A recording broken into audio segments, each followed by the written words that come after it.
Hi, Sage Jessica here. Thank you so much for tuning in today.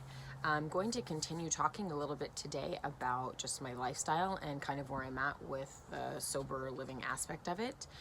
And where I'm at right now is I'm going through resentments. And at first I was kind of going, resentment?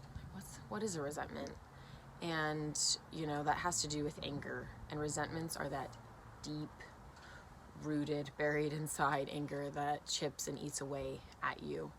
And as somebody who struggles with alcohol, those just eat you alive. And I personally used alcohol as a way to feel powerful and feel free enough to express that anger at times.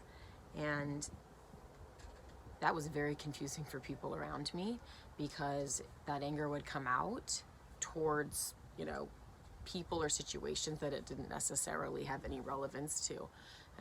And that's a very complicated aspect, to those resentments. But what I started doing was I sat down and I started writing down all of my resentments, and man, it just started pouring out of me. I didn't realize that there was that much hurt and anger that I had towards people and places and things that had happened. And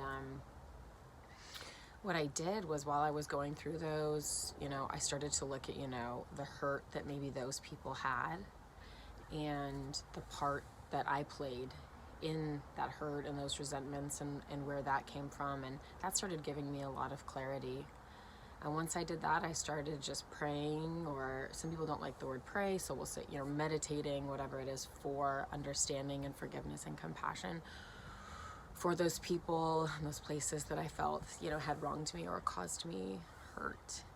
So after I did that, I started to feel a weight lifted, and I started to really realize that, through reliving these situations and things I've been through that have caused me so much hurt, I'm just punishing myself, and I'm just hurting myself, and I'm holding myself back, and I refuse to do that. I don't want to do that anymore.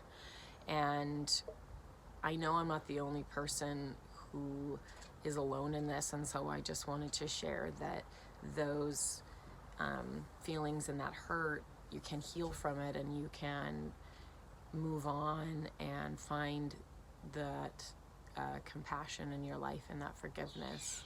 And for me, I have a lot of stuff. I had some bad relationships, and my father passed when I was really young, and I hold on to those, and those things hurt me. And I've just been really working through those things, and it feels so good to not use alcohol to just cover up and cover up and cover up and use it as an excuse to lash out or not deal with my emotions. And it just feels really good today. So I wanted to share a little bit about that anger, and that there is healing out there, and it can feel really good, really, really good. I think it's really important to realize that you can have forgiveness and you can have anger. They can be simultaneous. You don't have to just have one or the other. And you can feel angry but forgive somebody, and over time the scale might tip, and the forgiveness, hopefully can take over. And I just hope everybody has a really wonderful, blessed day. Thanks for tuning in.